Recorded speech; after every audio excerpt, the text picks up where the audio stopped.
దేవుని పరిశుద్ధ నామానికి మహిమ కలుగును గాక. టాబర్నకిల్ టెస్టిమనీ ఛానల్ చూస్తున్న వీక్షకులందరికీ శుభవందనాలు. ఈరోజు మన రాజమండ్రి జిల్లా గోకారం మండలం కొత్తపల్లి గ్రామంలో మనం ఉన్నాము. దుర్గా కాలనీలో మనం ఉన్నాం కాబట్టి ఇక్కడ ఒక భయంకరమైన వ్యక్తిని మీకు పరిచయం చేస్తున్నాం. ఆయన తన యొక్క జీవిత కాలంలో చాలా దుర్మార్గతగా జీవించారు.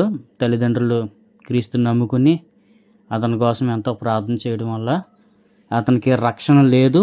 కానీ దేవుని యొక్క కృపా సంకల్పం చెప్పిన ఆ ఒక పాట ద్వారా ఆయన తన యొక్క జీవితాన్ని మార్చుకున్నాడు. కాబట్టి ఆయన్ని పరిచయం చేస్తున్నాడు కాబట్టి ప్రతి ఒక్కరు చివరి వరకు చూసి సాక్ష్యం విని రక్షణ అనుభవంలోకి రావాల్సిందిగా ప్రభు పెట్టమని చేస్తున్నాము. చాలా భయంకరమైన సాక్ష్యంగా ఉంటుందండి సాక్ష్యము. కాబట్టి ప్రతి ఒక్కరు వినండి. లోపలికి వెళ్ళి ఆయన మనం పరిచయం చేసుకుందాం. కట్టబోయిన కృష్ణ గారు ఆయన పేరు మార్చుకున్న తర్వాత జయరాజు గారు ఆయన పేరు మార్చుకున్నారు. రాండి లోపలికి వెళ్ళి ఆయన పరిచయం చేసుకుందాం. ప్రతి ఒక్కరు చివరి వరకు చూడవలసిందిగా ప్రభుపేట మనం చేస్తున్నాం.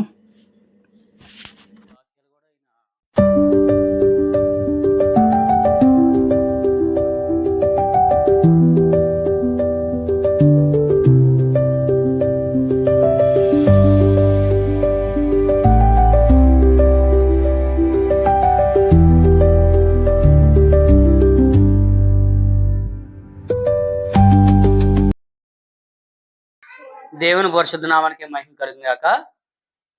ఇప్పుడు మనం జయరాజు గారు అంటే దేవుల్లో రాకముందు కృష్ణ గారు దీని పేరు. కాటుపోయిన కృష్ణ గారు ఈయన దేవుని నమ్ముకుని జయరాజు కింద పేరు మార్చుకుని దేవుని పరిచర్యలో ఉంటున్నారు. అనేక మందిని మారుస్తూ ఉంటున్నారు. వీళ్ళ కుటుంబం గురించి మన అనేక విషయాలు మనం తెలుసుకుందాం. అసలు నమస్తే అండి జయరాజు. అసలు మీరు ఎక్కడి నుండి వచ్చారు? మీ ప్రాంతం ఏంటి? మీ తల్లిదండ్రులకి సంతానం ఎంతమంది? ఎన్ని వివరాలు మాకు చెప్పండి. అట్లా దేవుళ్ళకి రావడానికి కారణం ఏంటి? అంటే ఎవరన్నా ప్రేరేపణ వాళ్ళు వచ్చారా, లేకపోతే దేవుడు మేము ప్రేరేపణ ఏం లేదండి. అంటే మా తల్లిదండ్రులు ముందు దేవుడు నమ్ముకున్నారండి. మేము నమ్మకుండా లోకంలో ఉండిపోయామండి. చాలా మా చెల్లిను నేనండి. తండ్రి గారి పేరు ఏంటండి? ఆదాం గారండి. ఆదాం గారు. తండ్రి గారి పేరు అవ్వమ్మ గారండి. ఈ ఊరేనా? ఇక్కడ కాదండి, ఖమ్మం జిల్లా. ఖమ్మం జిల్లా అంటే తెలంగాణ. తెలంగాణ ప్రాంతం నుండి అక్కడ వాళ్ళు ముందుగా వచ్చేసారండి ఇక్కడికి. తర్వాత మేము వాళ్ళు నమ్ముకున్న ఒక 20 సంవత్సరాలకి తర్వాత మేము దేవుడి దగ్గరికి రావడం జరిగింది. వాళ్ళు చెబుతూ ఉండేవాళ్ళు కాదండి. మేము దేవుడి గురించి యాక్సెప్ట్ చేసేవాళ్ళం కాదు. నమ్మడం దేవుడు మన దేవుడు కాదు, మన దేవుళ్ళు వేరే, మన విధానం వేరే, మనం లోకంలో ఉన్నాం, మన సంప్రదాయం వేరే అనుకునేవాళ్ళం. అంటే కాదు బాబు, యేసు ప్రభు నిజమైన దేవుడు, ఆయనే సృష్టికర్త అని చెప్పారు. అలా ఏం కాదులే, సృష్టికర్త ఏం కాదు, దేవుడు ఎవరో ఒకరు ఉన్నారు, దేవుడు అన్నాడు ఒకడు ఉన్నాడు, కానీ ఎవరో మాకు తెలియదు, ఎవరైనా పర్లేదు, ఏ దేవుడైనా పర్వాలేదులే, అందరూ సమానమైన వారని మేము చెప్పేవాళ్ళం అండి. అలా కాదు బాబు అని మా నాన్నగారు నెత్తిమీద బైబిల్ పెట్టి నాకు ప్రార్థన చేసేవాడు. ప్రార్థన చేసి నువ్వు ఎప్పటికైనా కృష్ణ గారు ఎప్పటికైనా మారిపోతాడు, మన దగ్గరికి వస్తాడని వాళ్ళు కళ్ళ గంట ఉండు, కానీ నేను రాలేదండి. మా నాన్నగారు చనిపోయినా కూడా ఆయన కూడా నేను పారక తర్వాత పాస్టర్స్ ఆయన పారేశారండి. ఆ తర్వాత కొంతకాలం అయిపోయిన తర్వాత నేను లోకంలో ఉండి మద్యం సేవించి, తర్వాత విగ్రహార్థనలో ఏదైనా పూజలు చేసుకొని మా కులము, మా మతము, మా జాతి, మా విధానం, మా సాంప్రదాయాలన్నీ కూడా మేము నెరవేర్చుకుంటూ ఉండేవాళ్ళమండి. అయితే మా తల్లి గారి దగ్గరికి నేను ఇంకా ఎప్పుడన్నా నాకు డబ్బులు అవసరం ఉన్నప్పుడు, నాకు కష్టం వచ్చినప్పుడు మా తల్లి గారి దగ్గర రావడం నాకు అనిపించేదండి. ఆ రీతిగా నేను ఇక్కడికి వచ్చినప్పుడు మా తల్లిగారు నన్ను ఆదరించేదండి. డబ్బులు ఇచ్చి ప్రార్థన చేసి బైబిల్ పెట్టి అలా పంపించేవాళ్ళు. ఇట్లా చాలా కాలం జరుపుకుంటూ వచ్చేసిందండి. పోగాని సమయంలో నాకు విపరీతమైన కష్టాలు వచ్చినాయండి. కష్టాలు వచ్చినప్పుడు కష్టాలను తట్టుకోలేకపోయాక మా నాన్నగారు చనిపోయిన తర్వాత నేను 2005 సంవత్సరంలో ఇక్కడికి రావడం జరిగిందండి. 2005లో వస్తే మా తల్లిగారు ఏం చెప్పిందంటే, బాబు నువ్వు పందులు తిన్న పొట్టు తిన్న కుమారుడిలాగా, నువ్వు పందులు తిని పొట్టు దిగజారిపోయావు, నువ్వు ఈ బట్టలేంటి, నీ అవతారం ఏంటి, ఇలా ఉన్నవి ఏంటి బాబు అని నన్ను దగ్గరికి తీసుకుందండి. దగ్గర తీసుకున్నప్పుడు కూడా నాకు నమ్మకం అనిపించలేదు, కానీ సోమవారంలో మీటింగ్స్ జరుగుతున్నాయండి. మీటింగ్స్ జరుగుతున్నప్పుడు మా అమ్మగారు అంది, బాప్టిజం తీసుకో బాబు, అంతే. బాప్టిజం తీసుకోనమ్మా నాకు నువ్వు ఒక ఐదు ₹500 ఇస్తే నేను బాప్టిజం తీసుకుంటాను అన్నా. 500 ఇవ్వండి అని నేను మాట్లాడుకుంటే, నీకు 500 ఏంటి బాబు ₹1000 ఇస్తాను బాప్టిజం తీసుకొని కొత్త బట్టలు కొనండి. ఇలాగే తెల్ల డ్రెస్సు, తెల్ల పాయింట్ షర్ట్ కుట్టించిందండి అప్పటికప్పుడే డబ్బులు పెట్టి. అప్పటికి నేను లోకంలోనే ఉన్నానండి. లేదండి ఇక్కడికొచ్చాను అప్పుడు. ఈ ఊరొచ్చాను. మా ఊరు నుంచి వచ్చేసాను. నేను ఒక్కడికే వచ్చానండి ఇక్కడికి. వచ్చి మా తల్లిగారు నన్ను ఆదరించి ఇక సోడారంలో మీటింగ్స్ జరుగుతున్నాయండి. మీటింగ్ జరుగుతున్న తర్వాత అక్కడికెళ్ళిన తర్వాత 500 అన్నది ఇంకో 200 పెంచిందండి. 700 అయినాయి.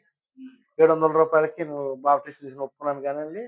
బాప్టిజం తీసుకుంటున్నారు. వాళ్ళు పాటలు పాడుతున్నారు. ఆ పాటలు చూసినప్పుడు ఒక పాట నాకు హృదయానికి తాకిందండి. ప్రియ యేసు నిర్మించితివి ప్రియమార నా హృదయం అనే పాట పాడుతున్నారు. పాడగలరా అండి? ప్రియ యేసు నిర్మించితివి ప్రియమార నా హృదయం మొదమారవసించుము హృదయాంతరంగమున నీ రక్త ప్రభావమును నా రోత హృదయమును పవిత్రపరుచుము తండ్రి అతి పాపమును కడిగి అనే ఒక వాక్యం నాకు అలా తాకేసిందండి హృదయానికి. తాకిన మట్టుకి నాకు ఏంటో తెలియని విధానంగా నా శరీరం అంతా అతలం కుతలం అయిపోయింది. ఏంటి ఇంత జనం ఏంటి వీళ్ళందరూ యేసుప్రభు అంటున్నారేంటి? నేను ఒక కులాచారుడిని, మతాచారుడిని. నా కులం గొప్ప కులము. నేను గొప్ప కులస్తుల్లో ఉన్నాను. గొప్ప వంశస్థులు. మా వోళ్ళు, మా తల్లిదండ్రుల్ని ఎలవేసిందే మేము కదా! మళ్ళీ నేను ఇలాగ ఇదంతా ఏంటి నాకొక మాయలాగా అనిపించిందండి. నాకు ఈ డబ్బులొద్దు వద్దు నేను తాపీ పట్టుకుంటే రోజుకి ₹1000 సంపాదించుకుంటాను నేను. టాపీతో ఇట్లా పట్టుకుంటే చాలు నాకు. టాపీ మేస్త్రినండి. ఏంటి రోజుకేందో అపార్ట్మెంట్‌లో 6 స్టేర్ల వరకి నేను ఒక్కడినే ఇంజినీర్ లేకుండా కట్టగలను. నాకు చదువు లేదు. లేకపోయినా నేను ఇంజినీర్‌లెమ్మట, సిద్ధాంతులెమ్మట బాగా తిరిగానండి. అంటే హిందూ సాంప్రదాయంలో ఒక సిద్ధాంతం లాంటి వాడిని నేను. అయితే నాకెందుకో ఆ రోత హృదయం అనేది, ఆ రక్త ప్రభావం అనేది నాకు తాకిందండి. తాకిన తర్వాత మళ్ళీ ఈ పాటే ఒక్క పాటే. ఒక్క ఆజారకుడు వ్యక్తి ఆ శక్తి ఉందండి. ఆ!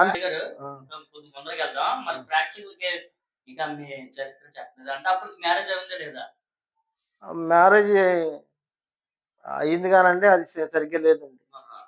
మ్యారేజ్ సరిగ్గా సరిగ్గా లేదు. అది దేవుడి సేవలోకి రావాలని మీరు సొంతంగా అనుకున్నారా? లేకపోతే ఎవరన్నా ప్రోత్సాహం వల్ల వచ్చారా? లేకపోతే ఏంటి? నేను వివరంగా మా ప్రేక్షకులకు చెప్పండి. నేను పరిచర్య చేయాలని మాత్రం నేను అనుకోలేదు. ఇక్కడి నుంచి మా తల్లిగారి దగ్గర కొంచెం డబ్బులు దండుకొని వెళ్ళిపోదామని నా ప్రయత్నం అంతా. డబ్బులు ఎలాగైతే మా తల్లిని మోసం చేసి పట్టుకెళ్ళాలి, మా తల్లిని ఎలాగైతే నేను డ్రిప్ లో పెట్టుకొని డబ్బులు సంపాదించింది కదా తీసుకొని పోతాను. ఇంతే తప్ప ఈ దేవుడు ఏంటి, ఈ పరిచర్య ఏంటి, ఈ బాప్టిజం మాత్రం ఏంటి, పెద్ద లెక్కలో ఏంటి అని అనుకున్నానండి. అనుకుంటే అది అలా దేవుడు జరగనివ్వలేదండి. దేవుడి యొక్క మరి ప్రణాళిక, దేవుడి యొక్క పవర్, దేవుడు ఉందండి. దేవుడు పవర్, దేవుడు పవర్ బట్టే మరి చదువు రానటువంటి నేను, మరి జ్ఞానం లేనోడిని, నేను కనీసం ఒక 4 గురించాల వరకు చదువుకున్నోడిని ఈ రోజు బైబిల్ చదువుతున్నాను అంటే అది దేవుడు పవర్ అనుకోవటమే తప్ప వేరేదైతే కాదు. వేరే ఏం శక్తి లేదు. నువ్వు పరిచర్య చేయాలి బాబు అని మా తల్లిగారు అన్నప్పుడు, నేనెందుకు పరిచర్య చేస్తాను, నువ్వు ఇక్కడ సంపాదించుకుంటూ నేను ఉద్యోగం చేయడానికి పోతాను అని అంటే, అసలు నీ ఉద్యోగం దీన్ని మించింది లేదు. ఈ ఉద్యోగం అంటే నీకు తెలుస్తుంది. ఇది పర్మనెంట్ ఉద్యోగం బాబు. నువ్వు ఇది చేస్తే సరిపోద్ది. నువ్వు ఎంత కష్టపడినా లోకంలో ఉండి ఏమి సంపాదించుకోలేదు. కనీసం ఒక ఇల్లు సంపాదించుకోలేదు. ఓ స్థలం సంపాదించుకోలేదు.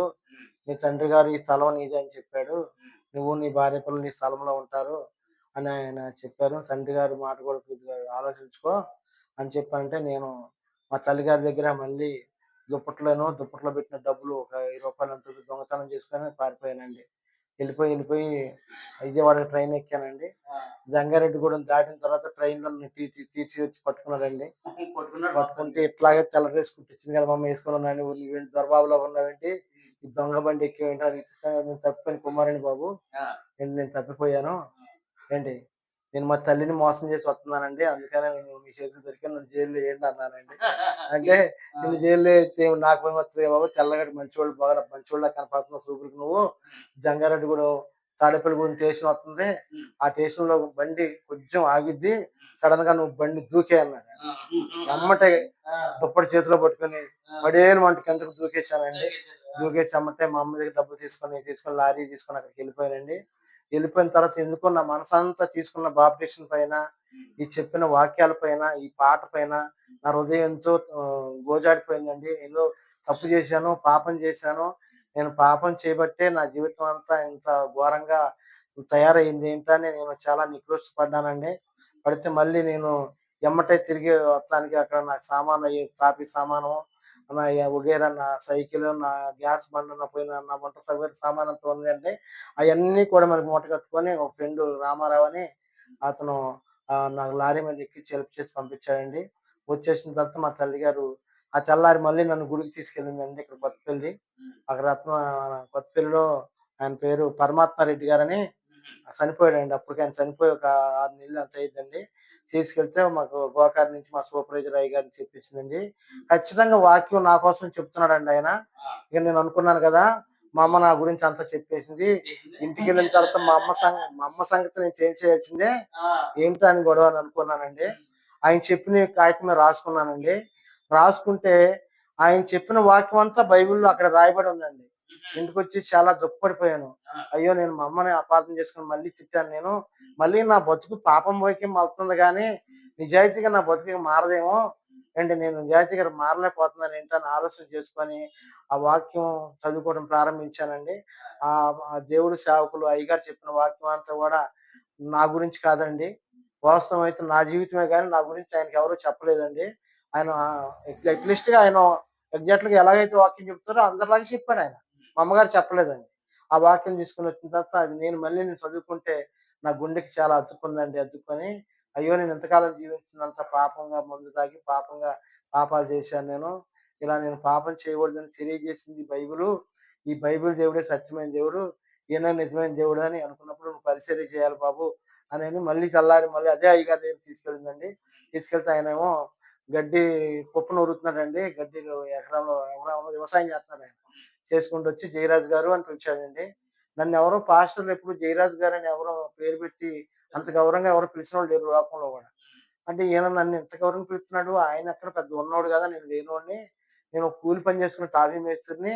ఆయన కింద పని చేసేవాడిని. అంత గౌరవం ఏంటి నాకు అని చెప్పి డ్రింక్ ఇచ్చేసి నా జేబులో డబ్బులు పెట్టేసి నా కూలి ఇచ్చడం అయి చేస్తుండేవాడండి. ఈ కొత్తపల్లి చర్చి గూడా నేనే కట్టానండి. తీసుకెళ్తే ఆ అయ్యగారు అన్నాడు, "జయరాజు గారు మీరు సువార్త చేయాలండి" అన్నాడు. ఎవరు? మా పాస్టర్ గారు. ఏం పేరండి ఆయన పేరు? సత్యనారాయణ గారు. ఆహా! నేనన్నాను, "ఊరుకోండి సాయి గారు జోకులేయడానికి కూడా ఒక హద్దుండాలి. నేను దొరికానా చదువులేనోడిని తెంగరోడని దొరికాను మీకు సేవ చేయడానికి" అంటే, "కాదు జయరాజు గారు మీ తల్లిదండ్రులు ఇక్కడే సేవ చేశారు. మీ తండ్రి చనిపోయాడు కదా! మీ అమ్మగారు ఇంకెంతకాలం ఉంటది నీతోటి? కొద్ది కాలమే ఉంటది. మరి నీ సేవ మీ అమ్మగారి సేవ, మీ నాన్నగారి సేవ ఎవరు చేస్తారు? నువ్వు చేయాలన్నాడు. నేనెలా సేవ చేస్తాను అయ్యగారంటే, "నువ్వు సేవ చేయాలి. సేవ చేయటానికి పెద్దేం భారమేం కాదిది.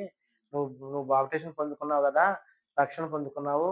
నువ్వు నమ్మావు కదా దేవుడిని" అనంటే, "నమ్మాను అయ్యగారు" అన్నాను. "నీకు దేవుడు నిజం అనిపిస్తుందా? అబద్ధం అనిపిస్తుందా?" అని ఆయన నన్నడిగాడండి. నిజం అనిపించిందండి. అంత దూరం మళ్ళీ నా పాత జీవితంలోకెళ్ళిపోదాం అనుకున్న నేను, మళ్ళీ వచ్చి నేను నూతన జీవితం ప్రారంభించాలనే మనసు నాకు కలిగించినటువంటి ప్రభువు నన్ను తాకాడండి. ఆ వాక్యం నన్ను తాకింది. ఆ వాక్యం వలన నేను దేవుడి దగ్గరికొచ్చానని మళ్ళీ నేను ఆయన దగ్గర ఒప్పుకొనొచ్చానండి. ఏ సంవత్సరంలో మీరు పరిచర్య స్టార్ట్ చేశారు? 2005లో బాప్టిస్టం పొందుకున్నాను. 2006లో సువార్త ప్రారంభించాను. సంవత్సరానికి దేవుడు మేము సువార్త ప్రారంభించాను. ఇంకా చిన్న అయ్యగారు చాలా అంటే ఇప్పుడు సేవకులంటే చాలా మంది తయారైపోతున్నారు కదా సేవకులు. హ్మ్. మీరు ధనం సంపాదించుకోవడానికి సేవలోకొచ్చారా? లేకపోతే ప్రజల్ని మార్చడానికి సేవలోకొచ్చారా? లేపోతే మీకేమైనా అదే ఏం ఊసిపోక ధనం కోసం ఏమని?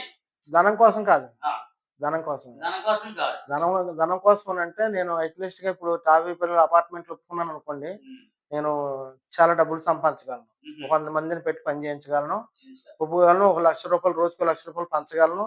నేనెళ్ళి చాలా దూరం తిరిగి చేయించగలుగుతాను. డబ్బయితే కాదు. ఆత్మరక్షణ కోసం మీరు కోసం. అన్ని అంటే నేను రక్షించబడ్డాను అలా కూడా అని నాకు కూడా అని కూడా టావీ పని మానేశానండి. మానేశారు. మానేశాను. ఆహా! మానేసి మానేసి దేవుడితో సమర్పించుకున్నారు. దేవుడితోటి మనం ఉండాలి. ఒక ఆటో కూడా ఉంటే బాగుండు అనుకున్నామండి. ఆటో కూడా మా దగ్గర కొనుక్కోవడానికి డబ్బులు లేవండి. అవి మేము చాలా ఇబ్బంది పడి కొనుక్కున్నాం. కొనుక్కున్న తర్వాత 13 ఆటోల వరకు కొనుక్కున్నాం. ఒక ఆటో కాదండి. 13 ఆటోలు కొనుక్కున్నామండి. ఈ తాటాకి ఇల్లు మా తల్లిగారు అంది. ఆహ్, ఇది ఇక్కడ మంచి బిల్డింగ్ కడతావు బాబు అంటే, నేను ఆ పూటకి ఆ పూట తెచ్చుకొని తినే నేను బిల్డింగ్ ఎక్కడ కట్టగలను? అది నువ్వు జరిగే కాదులేమ్మా చెప్పకంటే, లేదు బాబు అయ్యగారు ముందుగానే ప్రవచించాడు ఆయన మీ తండ్రి గారు. మీ తండ్రి గారు చెప్పినట్టే ఇక్కడ నువ్వు బిల్డింగ్ కడతావు. ఇక్కడ సేవ పరిచర్య ప్రారంభిస్తావని మా తల్లిగారు చెప్పిందండి. ఇదంతా మీ ప్రార్థన వల్లే. మా తల్లిగారి ప్రార్థనను మా తల్లిగారిని మేము ఎంతగా తిట్టానో, ఉమ్. ఎంత దుర్భాషలాడి, బూతులాడి ఆమెను హింసపెట్టానో, మా తల్లిగారు ప్రార్థన దేవుడు ఆలకించాడండి. నాలాంటి మూర్ఖుడిని, నాలాంటి లోక సంబంధమైనటువంటి అట్లీస్ట్‌గా చెప్పాలంటే ఒక గుండా, ఒక రౌడీ లాంటి మానవుడినండి నేను. మంచోడిని కాదండి నేను. ఫస్ట్‌లో మంచోడిని కాదండి. కృష్ణ గాడు వస్తున్నాడురా అంటే చాలా మంది భయపడేవాళ్ళు. కోటీశ్వరులు లాంటి వాళ్ళు భయపడేవాళ్ళు. దేవుడు ఎలాంటోడు అంత అనుకుంటాడే? అంత భయంకరమైనటువంటి రాక్షసుడినండి, మనిషిని, మానవుడిని కానండి నేను. అలాంటి నన్ను చూసి మా తల్లిదండ్రులు ఈ ప్రాంతం పారిపోయి రావడానికి కూడా ప్రధాన కారకుడిని నేను. ప్రధాన పాపి నేనే. ప్రధాన కారకుడు కూడా నేనేనండి. దేవుడు కూడా చాలా మందిని నరహంతకుల్ని, వ్యభిచారుల్ని, రౌడీల్ని అంటే ఎన్నుకుంటున్నాడు దేవుడు. అంతకుడు అలాగే ఒకలాగా అంతకుడు నేను కూడా అంతకుడు దాకా వెళ్ళాను. ఆ, హత్య చేసేదానికి కూడా వెళ్ళాను. చేయడానికి కూడా మీరు వెళ్ళాను. సిద్ధపడ్డారు. వెళ్ళినటువంటి నన్ను హత్య చేయనివ్వలేదు. ఉమ్. వాళ్ళు నన్ను చంపాలనుకున్నారు. వాళ్ళు నేను వాళ్ళని చంపాలనుకున్నాను. వా- వాళ్ళని నేను చంపకుండా, నన్ను వాళ్ళు చంపుకోకుండా తప్పించండి. తప్పించాడు. మీకు తెలియదు. తెలీదు. దేవుని అదంతా యొక్క కృప ఇదా దేవుడి మహిమే. మహిమ. దేవుడు పవర్. దేవుడి యొక్క ఆశీర్వాదం. దేవుడి యొక్క శక్తి ఉమ్. నన్ను తాకిందండి. దేవుడి శక్తి, నా వాక్యం నన్ను మార్చేసి, నా పాపాలన్నీ దేవుడు నాకు చూపెడుతున్నాడు. ఉమ్. నేను పారిపోయినవాడిని, దుర్మార్గుడిగా పారిపోయి మళ్ళీ పాపంలోకి వెళ్ళిపోదామంటే పాపానికి వెళ్ళనివ్వలేదు. ఎన్నో అంటే వెళ్ళనివ్వలేదు. పరిశుద్ధాత్మ దేవుడు మనలో వెళ్ళనివ్వలేదండి. పాపం మళ్ళీ నువ్వు చేయటానికి కుదరదు.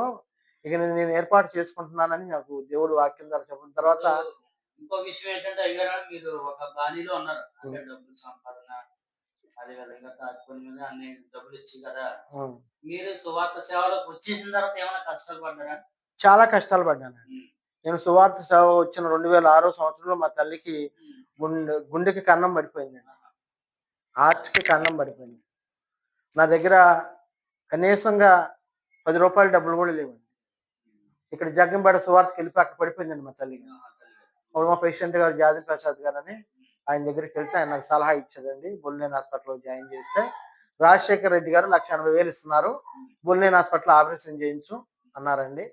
నా దగ్గర అట్లీస్ట్‌గా ₹10 కూడా డబ్బులు లేవండి. నేను ఆ పూట భోజనం చేస్తే ఆ పూట ఆ పూట ₹100 చేస్తే ఆ పూట ₹100 సరిపోయే పరిస్థితి మాది. అయితే ఎలాగైతే మా తల్లిని మరి కాపాడుకోవాలి కదండి. నా శాయశక్తిలా తీసుకొని పోయి నా భార్య నేను కలిసి మా తల్లిని జాయిన్ చేసి వచ్చామండి. జాయిన్ చేసి వచ్చిన తర్వాత మా దగ్గర ఇంక డబ్బులు లేవండి. మాకు డబ్బులు కావాలి ఇప్పుడు. తెల్లారి ఏం చేసిందంటే ఒక బెల్పూర్ నుంచి ఒక సహోదరికి ఫోన్ చేసి, అన్నయ్య గారు ఇల్లు కట్టండి అని చెప్పి ఒక ఆవిడ 14,000, ఒక 20,000, ఒకనాడు 30,000 అలాగా 60,000, 70,000 పోగొడిపోయాయండి. ఆ డబ్బులు తీసుకొచ్చి మా మిసెస్‌కి ఇస్తే ఆవిడ బీరువాలో పెట్టిందండి. మళ్ళీ ఆ డబ్బులు వాడటానికి మళ్ళీ ఆలోచించాను. ఎవరి డబ్బులు కదా! తెచ్చి వాడేస్తే మళ్ళీ ఆళ్ళకి నేను ఎలా పని చేయను. నువ్వు పని చేస్తాను తెచ్చావు కదా! నువ్వు పని ఏదో రకంగా చేయొచ్చు. ముందు మీ అమ్మ సంగతి ఖర్చు పెట్టంటే ఆ డబ్బుల్లో ఒక 10,000 తీసి ఖర్చు పెట్టుకున్నామండి. ఖర్చు పెట్టుకున్న తర్వాత అక్కడ మేస్త్రుల్ని పెట్టి ఆ పని అక్కడ పూర్తి చేస్తా ఉండు అని మా అమ్మగారికి ఆపరేషన్ ఏర్పాటు చేస్తే ఆ డాక్టర్ గారు అన్నారు, మీ తల్లి గారు ఒక 10 సంవత్సరాలు బతికిద్ది బాబు. 10 సంవత్సరాలు మాత్రమే బతికిద్ది. నేను ఎందుకు చెప్తున్నానంటే నీ ఇష్టమైతే చేయమంటున్నాను. చేస్తుంటే మీ అమ్మగారు చనిపోవచ్చు, మా ఎండిపోవచ్చు, ఏదైనా జరగవచ్చు. మమ్మల్ని వచ్చి మీరు ఇబ్బంది పెట్టడానికి కుదరదని డాక్టర్లు నా దగ్గర సైన్ చేసుకున్నారండి. అలాగే సైన్ చేసి పెడితే మా తల్లిగారి గుండెకాయ తీసి బయట పెట్టారండి. గుండె మొత్తం ఇక్కడ నుంచి మొత్తం కోసేసి ఈ గుండెకాయ తీసి పక్కన పెట్టారండి. పక్కనెట్టి ఆ గుండె వాలు పడిపోయింది, రక్తం వచ్చేస్తుందంట. వాళ్ళు పూడ్చిపెట్టి లోపల పెట్టారండి. నెల రోజులు బొల్లేని హాస్పిటల్లో ఉన్నామండి. దగ్గర దగ్గర ₹50,000 అప్పుడు 2006 సంవత్సరంలో ఖర్చు పెట్టానండి. 50,000 ఖర్చు పెట్టిన తర్వాత మళ్ళీ మా చెల్లి వచ్చిందండి. మా చెల్లికి కడుపులో గడ్డలండి. ఆడొక ₹30,000 మళ్ళీ ఖర్చు పెట్టాను.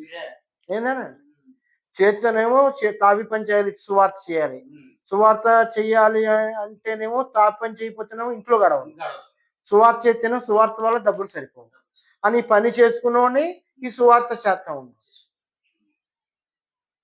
అలా ఇద్దరు ముగ్గురు 10 మంది ఉంటే 10 మందికి ఉన్న అలా పెట్టుకుంటా వచ్చి ఈరోజు చాలా మంది 50 మంది వరకు పెరిగారండి సంఘస్థులు ఏంటి సువార్తకి. అలా మా తల్లి గారికి ఆపరేషన్ చేయించిన తర్వాత 10 సంవత్సరాలు బతికారండి. ఆ తర్వాత మళ్ళీ మా మామగారు కూడా మా దగ్గరే ఉన్నారండి. కూడా ఆయన క్యాన్సర్ వచ్చిందండి ఆయనకి. పుట్టగాలి చూడండి వయసులో ఆయన దేవుడిని నమ్ముకున్నాడు. ఆయనకు కూడా క్యాన్సర్‌కి చాలా వైద్యం చేయించానండి. ఉమ్. ఆయన కూడా బాగానే బతికి చాలా మంచి ప్రభువుని ఇచ్చారండి. దేవుడి దగ్గరికి వచ్చాక నేను చాలా లక్షల రూపాయలు ఖర్చు పెట్టాను. లక్షలే ఖర్చు పెట్టాను. రూ. 100 తీసుకొని ఈ గ్రామం నేను రాలేదండి. రూ. 100 నోటు మార్చుకొని వచ్చానండి. అలాంటిది నేను లక్ష వరకు చూశాను. సుమారుగా బిల్డింగు కట్టుకుంటానికి కూడా చాలా అప్పు చేసి కట్టాము. తీర్చేసుకున్నామండి. ఆ ప్రాబ్లమ్ లేదు. ఇప్పుడు సువార్త చేయడానికి కూడా మాకేమీ ఇబ్బంది ఏమి లేదు. సువార్త చేసుకోవడానికి ఇబ్బంది లేదు. డబ్బులు మాత్రం డబ్బుల కోసం అయితే చేయనండి. డబ్బుల కోసం ఎవరి దగ్గరికెళ్ళను. సువార్త చెప్పాలి. అనేకులు రక్షించబడాలి. అనేకులు ప్రభు చుట్టూ తిరగాలి. ఈ ఆత్మను సంపాదించుకోవాలి. ఇంకో ప్రశ్న ఏంటంటే మీరు ఎంతమందిని బాప్తిసం ఇచ్చారు? ఆత్మలు ఎంతమందిని సుమారు 50 మంది వరకు 50 మందిని దేవుళ్ళో తీసుకొచ్చాను. ఒక 20 మంది చనిపోయి ఉంటారులేండి. అందులోనే ఎక్కడండి చుట్టుపక్కల ఎక్కడనండి. చూసారా? ఒక 60 దేవుని పరిచర్యలో ఉంటే అలాగే దేవుడు మనల్ని నడిపిస్తాడు. అనేక మంది అంటున్నారు కదా దీనికి సాక్ష్యం. మీరు కూడా ఆయన చూడండి ఒక రౌడీ లాగా, అంటే రౌడీ కాదు, రౌడీయేనండి. రౌడీ అంట. 10 మందిని కొట్టేసాం. 10 మంది కొట్టేసేవాడు. 10 మందిని అలాగే కొట్టి దేవుడు ఈ చూడండి. అద్దాలన్నీ కొట్టేస్తుంటే పగిలిపోయి బొడ్డు మీద బళ్ళని కొట్టేసాను. బాబోయ్. చర్చిలు కూడా పాల్గొట్టేశాను. ఆ. చర్చిలనే పాల్గొట్టేశాను. అంటే ఎన్ని గాయాలే. ఏమన్నా పౌరులుగా వాడుకున్నారు మాట. బాగా మందు కొట్టేసుకోండి మైకంలో పొడియచ్చు. అసలు వాడు ఏమైపోయాడు తెలియదు. కొట్టేసి పగిలిపోయాడు అద్దాలు. మళ్ళీ తెల్లారెళ్ళి బాగు చేయించుకోండి అద్దాలు. మళ్ళీ అదొకటి ఉంది నా దగ్గర. ఆ నష్టాన్ని భర్తీ చేసే గుణం కూడా నాలో ఉందండి. ఓ చర్చి హనుమాన్యాసంలో చర్చి ఉంటే చర్చి ఆవిడ దగ్గర 2 పాములు ఉండేయండి. అమ్మగారే మేస్త్రి గారు అనగానే 2 పాములు వచ్చేలా ఆడేయండి. పాములు ఉండేయండి. తాసు పాములు. చర్చి పాద్రమ్మ ఆవిడ. సంపూర్ణమ్మ గారు పేరు. మేస్త్రి గారు అనగానే వచ్చి కాసేసేయండి. కాసేగింది ఆ అమ్మగారి ముందు పాములు ఆఫ్ చేయడం తర్వాత చెప్తారనండి. ఎల్లు అనగా 2 పాములు వెళ్ళి గరుమ మామూలుగా మన కుక్కల్లాగా మేకల్లా పండుకున్నాయండి పాములు. నిజంగా చర్చి పక్కన ఆవిడ ఇల్లండి. ఆవిడ లేదండి. ఏంటి నాకు ఈవిడ పావులు ఏంటి ఈవిడ పాద్యం ఏంటి అనుకున్నాండి. ఆవిడ పెంపుడు పావులు అంటాయి. బాబు అవి నేనేం చెయ్య బాబు అనేది అయ్యేం పడిగిలిప్పుడు ఆడదండి. ఏంటి నువ్వేం పెద్ద ఆజాను బావుడు బాబు నువ్వు వీటికి దొరుకుతున్నావు బాబు అనేది. గాసు కదమ్మా అది ఖర్చు కదమ్మా ఇసజంతువులు కదమ్మా అని అని అంటే లేదు బాబు యేసు ప్రభువుని నమ్ముకో నీకు తెలుస్తుంది. అవి మనల్ని ఏం చేయవు. అవి దేవుడి చేతి కిందే ఉన్నాయి పాములు కూడా అని చెప్పి అన్నదండ సాక్ష్యం అండి. ఈ చాలా విషయాల్లో దేవుడు మాకు సాయం చేశాడండి. నేను పాపం చేయకుండా ఉండటానికి గల కారణం ఏంటంటే దేవుడు మహిమ, దేవుడి శక్తి. నేను చేసిన పాపాలను ఆయన నాకు చూపించి మళ్ళా పాపం చేయకుండా నన్ను కట్టుదిట్టం చేశాడు. బాగా ఉందండి. బాగా ఉందండి. ఆవిడ కూడా నా కోసం చాలా ప్రార్థన చేశారండి. నేను రావటానికి నేను తను చేసుకుంటానికి కూడా ఆవిడ ఒక మెయిన్ పాత్ర అండి. ఆవిడ కూడా మంచి పాత్ర. మంచి బాగా నడిపిస్తుంది. మంచి ఆత్మీయురాలు, మంచి ప్రార్థనపరురాలు. నాకు అన్ని విధాల్లో సేవలో సపోర్ట్ ఇచ్చి ఈ డబ్బులే మనకు వచ్చాయేంటి అని అడగదండి. ఈ డబ్బులు ఎందుకు ఖర్చు పెట్టావు దేవుడికి అని అడగనండి ఆవిడ. నేను ఎంత డబ్బు ఖర్చు పెడతాను ఇంకా ఖర్చు పెట్టు అని నాకు సపోర్ట్ చేస్తుంది. కానీ ఈ డబ్బులు మనం ఎర్రీ చేద్దామని అనుకోదండి. దేవుడి కోసం ఎంత ఖర్చు పెట్టినా ఇంకా ఖర్చు పెట్టి తక్కువే అంటదండి ఆవిడ. ఆవిడ నాకు దొరకటం అనేది ఒక అదృష్టం అండి. దేవుడు ఇచ్చినటువంటి భార్యగా నేను భావిస్తున్నాను. దేవుడు విషయం ఏంటంటే మీరు ఏమన్నా ఇందులోకి వచ్చిన తర్వాత కొంతమంది చదువుతున్నారు కదా, ఏమి లేదు. ఏమీ చదువుకోలేదు. నేను బాప్టిజం తీసుకున్నాక మా తల్లి గారి దగ్గర నుంచి 40 దినాలు బైబిల్ చదువుకున్నాను. ఒక్కడినే బలిపీఠం ఉండి వాక్యం చదువుకున్నానండి. అంతా చదవలేదు కానండి మెయిన్ పాటలన్నీ చదువుకున్నానండి. చదువుకున్నాక నాకు తెలిసింది శరీర సంబంధమైన జీవితం ఉంది, ఆత్మ సంబంధమైన జీవితం ఉంది. మనం జీవించిన జీవితం అంతా శరీర సంబంధమైన జీవితాన్ని జీవించాం. ఇప్పుడు ఆత్మ సంబంధమైన జీవితాన్ని జీవించాలి. శరీర సంబంధమైన జీవితం మనకు వద్దు. ఆత్మ సంబంధమైన జీవితం అనుభవించాలి. ఆత్మ సంబంధమైన జీవితమే దేవుడి జీవము, దేవుడు ఒక ఆత్మ మనం తాగుతుందని చెప్పి నేను వాక్యం ద్వారా తెలుసుకున్నాను. ఎప్పుడన్నా బయట వెళ్తానండి. ఉంటాయి వెళ్తుంటామండి. అందరూ పిలుస్తారు. అందరితో నేను మంచిగా ఉంటాను. నాకు ఎవరి మీద కూడా ఇదే ఉండదు. ఎవరైనా చెడ్డవాళ్ళు అయితే వాళ్ళని ఇంకా ఎక్కువ ప్రేమిస్తానండి. నేను నా మనసు వాళ్ళ దగ్గరికి వెళ్తా ఉంటానండి. వాళ్ళని మార్చడం కోసం నేను ఆలోచన చేస్తానండి. మొదట్లో కొంచెం బాధపడినా తర్వాత మళ్ళీ ఆళ్ళని ప్రేమించడానికి ప్రయత్నం చేస్తానండి. ఆ ప్రయత్నంలో మాత్రం నేను ఓడిపోనండి. మరి విశ్వాసులు మీ దగ్గర ఎలా ఉంటారండి? బావుంటారండి. చాలా ఫోటోలు బావుంటారు. పెట్టుకోవడం గాని అలాగా? నా విశ్వాసులు సూపరండి. హ్మ్. మామూలోళ్ళు కాదు. వాక్యంలో ప్రార్థన అసలు అన్ని అన్నిట్లో ఉన్నారు. ఇక నా కోసం విడిచిపెట్టరండి. ఏ టైం అంటే ఆ టైం వస్తారు. ఆత్మీయంగా అందరూ ఉంటారండి. ఈ గ్రామ ప్రజలు కూడా నేనంటే నాకు చాలా ప్రేమ అండి. అంటే కొంతమంది మైకులు పెట్టకూడదు అని డిస్టర్బ్ ఏమైనా చేశారా ఫస్ట్‌లోనే? లేదండి. ఎవ్వరు అనలేదు. మీరు చెప్తుంటే ఆళ్ళకేస్తున్నారు వాళ్ళు. నాకింకా సపోర్టేనండి. చాలా మంది వేరే ఇంకా పాటలు పెట్టండి, ఇంకా హ్మ్. వాక్యం పెట్టండి, ఇంక హ్మ్. తెల్లారుజామున వాక్యం చెప్పండి అని అన్నోళ్ళే గాని, ఆ! మీరు వాక్యం చెప్పొద్దు, ఇక్కడి నుంచి ఎళ్ళిపోండి అనేవాళ్ళు ఒక్కరు లేరు. అంటే మీకు సహకారం చేస్తారు. సపోజ్ నా మీదకి ఎవరైనా ఈగ వాలినా కూడా ఊరుకోరండి. ఆహా! నా గ్రామ ప్రజలు అంత బలం ఉన్నారు. అంత మంచోళ్ళండి. అంత ఆత్మీయులు. హ్మ్.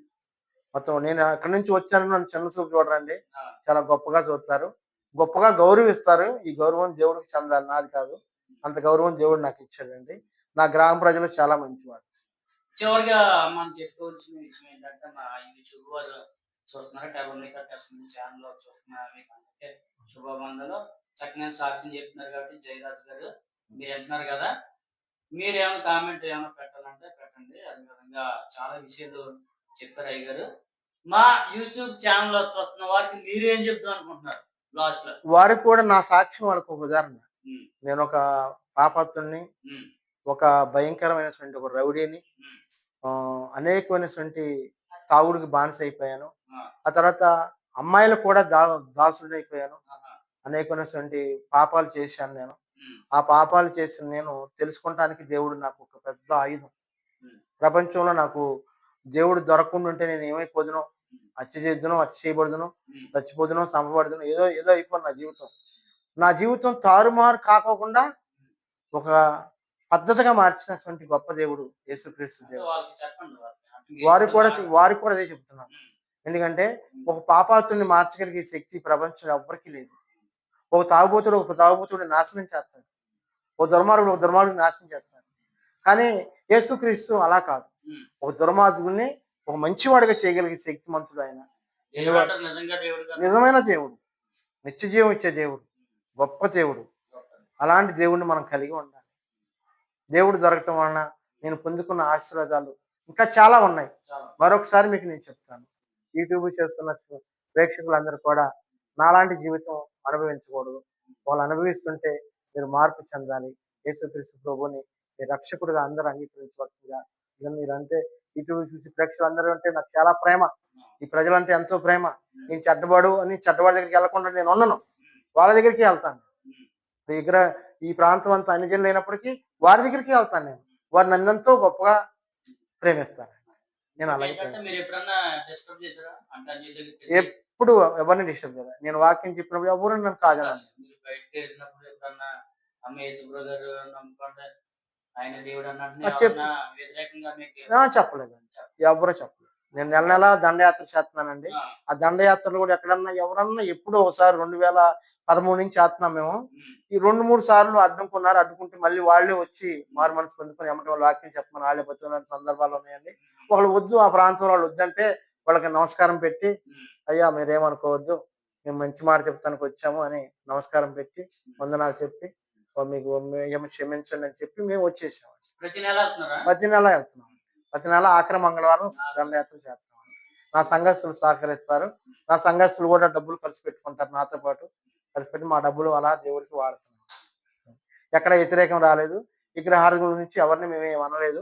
అనను కూడా. వాళ్ళని నేను ప్రేమిస్తాను. వాళ్ళు కూడా నాలా ఉండకుండా మారాలనే నా ఆకాంక్ష. అంటే ఇప్పుడు నా అభిప్రాయం ఏంటంటే, ఆళ్ళు వ్యతిరేకిస్తున్నారంటే మన మాట తీరుని బట్టి వ్యతిరేకిస్తున్నారంటారా? అంతే అంతే. ఆళ్ళని మనం ఏమి అనకూడదు. ఆ! వాళ్ళనేమి అనకూడదు. ఎందుకు అనకూడదంటే, హ్మ్. నేనప్పుడు ఒక అలాంటి వాడినే కదా! హ్మ్. అవును. నేను అలా అంటున్నానంటే ఇప్పుడు నేను నీతిమంతుడిని. అప్పుడు కాదు కదా! ఇప్పుడు వాళ్ళు కూడా తెలీదు. నిజం తెలీదు కదా! నిజం తెలియనప్పుడు వాళ్ళు అలాగే అంటారు. మీ దేవుడేంటయ్యా? మీ దేవుడేంటి అనేవాడిని నేను. యేసుప్రభు దేవుడేంటయ్యా? ఒక మాలోడికి దేవుడు గాని, ఏంటి హిందువులకి, కాపులకి దేవుడేంటయ్యా? మనకి దేవుడేంటి అనేవాడిని. ఇలాంటి నేను కాపు కులంలో ఉన్న నేను యేసుప్రభుని నమ్మటం జరిగింది. నా వోళ్ళు నన్ను ప్రేమించకపోవచ్చు కానీ నన్ను ప్రేమించే జనాంగం చాలా మంది ఉన్నారు. ఈ గ్రామంలో ఉన్నారు. ఏ గ్రామంలో ఉన్నారు? ఏ గ్రామం వెళ్ళినా ఆ గ్రామం విగ్రహారతులు కూడా కూర్చోబెట్టుకొని దేవుడికి ప్రార్థన చేయించుకోవటం, వాక్యం చెప్పించుకునే వాళ్ళు ఉన్నారు ఇప్పుడు కూడా. అలాంటి వాళ్ళే ఉన్నారు కానీ వద్దు యేసు ప్రభు మాట వద్దు అనే వాళ్ళు ఎవరూ లేరు. ఎవరో చెప్పరు. ఎవరూ లేరు. నా దగ్గరికి అయితే రాలేదు. నన్ను ఇబ్బంది పెట్టలేదు. లాస్ట్‌కి మా గ్రామ ప్రెసిడెంట్లు కూడా ఉమ్, మెంబర్స్ గాని, ఉమ్, మా గ్రామ ప్రెసిడెంట్ గారు గాని ఎవరు కూడా నన్ను చాలా ప్రేమిస్తారండి. ఓ సొంత బిడ్డలాగా, ఒకళ్ళ కుటుంబంలో మనిషిలాగా నా దగ్గరికి వస్తారండి. అన్ని సలహాలు అడుగుతారు. నేను కావాలంటే వాళ్ళ దగ్గరికి వెళ్తే నాకు కూడా పని చేసి పెడతారు. నేను వెళ్ళానంటే వాళ్ళు చేసి పెడతారండి. కాదనను. నా చక్కనైన కుటుంబం. సాక్ష్యం చెప్పారు.